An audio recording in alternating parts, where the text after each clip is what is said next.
What'll be really fun about this is you have a flat torque RPM curve with an electric motor, whereas with a diesel motor or any kind of internal combustion engine car, you've got a torque RPM curve that looks like a hill.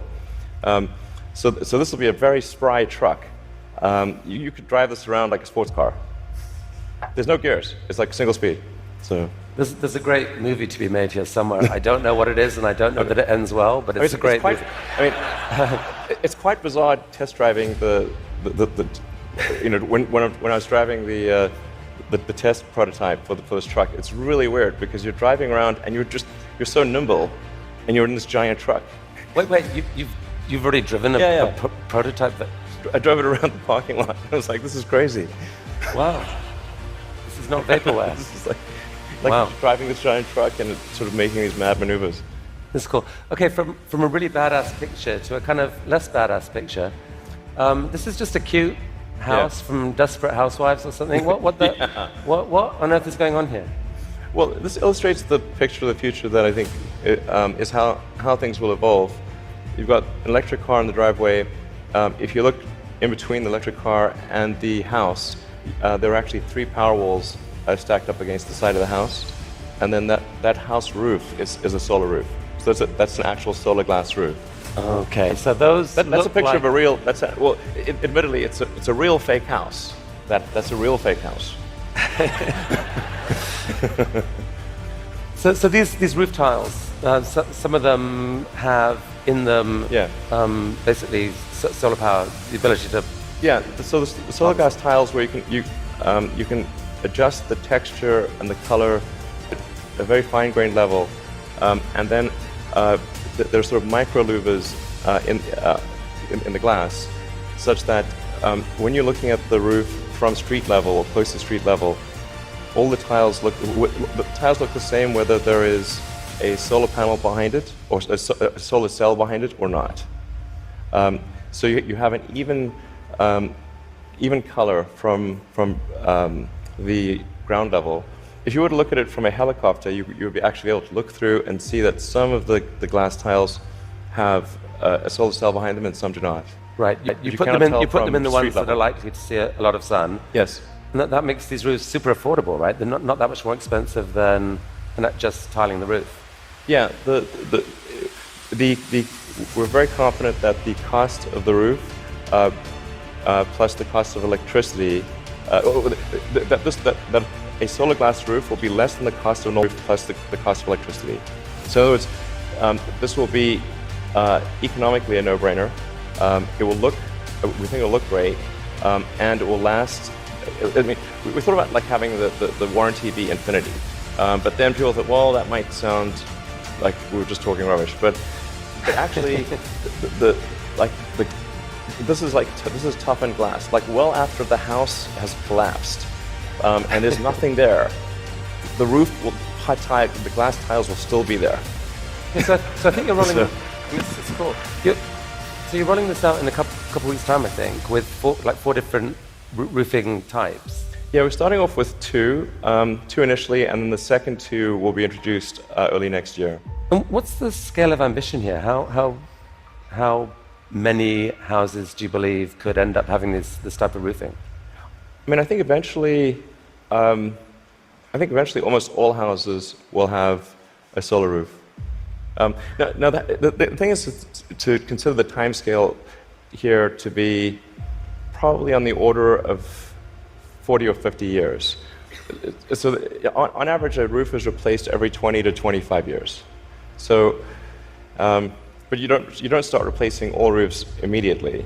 But eventually, if you were to fast forward to, say, 15 years from now, it will be unusual to have a roof that does not have solar. Is there a mental model thing that people don't get here that there's been, because of the shift in the sort of cost economics of solar power, that like most houses actually have enough sunlight on their roof pretty much to power all of their needs. If you could capture the power, it could pretty much power all their needs, right? You could go off grid, kind of. Yeah, it depends on where you are and what the house size is relative to the roof area. But yeah, it's a fair statement to say that most houses in the US have enough roof area to power all the needs of the house. Okay, so the key to the economics of the cars, the semi, these houses is the falling price of lithium-ion batteries, which you've made a huge bet on as Tesla. In many ways, that's almost the core competency, and you've decided that to really own that competency, you just have to build the world's largest manufacturing plant, kind of double the world's supply of lithium-ion batteries. Yeah. Is with this guy. What is this? Yeah, so that's the Gigafactory. The progress so far in the Gigafactory. Eventually, you can sort of roughly see that there's sort of a diamond shape overall, and when it's fully done, it'll look like a giant diamond, or that's the idea behind it. And it's aligned on true north. There's a small detail, but and capable of producing like 100. Eventually, like 100 gigawatt hours of batteries a year. 100 gigawatt hours. I think probably more, but yeah. And they're actually being produced right now already here, right? Yeah, we're in production already. You guys put out this video. Yeah. I mean, is that speeded up or? That's the slowed down version. Is that? Yeah. How fast does it actually go? Well, when it's running at full speed, you can't actually see the cells without a strobe light. It's just blur. And I mean, one of your core ideas, Elon, about what makes an exciting future is a future where we no longer feel guilty about energy. Help us picture this. I mean, how many gigafactories, if you like, does it take to get us there? It's about 100, roughly.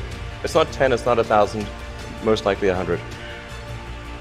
See, I kind of find this amazing. Like, you can actually picture, if that's right, you can picture what it would take to move the world off this vast fossil fuel thing. It's like you're building one, costs $5 billion, maybe the next one, or whatever, $5 to $10 billion. Yeah. Like it's kind of cool that you can picture that project. You're planning to do a Tesla, or at least announce another two this year. I think we'll announce locations for somewhere between 2 and 4 gigafactories later this year. Yeah, probably 4. Whoa. Okay. I can't tease. No more teasing from you for here. Like, where? Continent? You can say no. We need to address a global market. Yeah. Okay. This is cool. I think we should talk global market. So I have to ask you one question. I'm going to ask you one question about politics. Only one. I'm kind of sick of politics, but I do need to ask you this.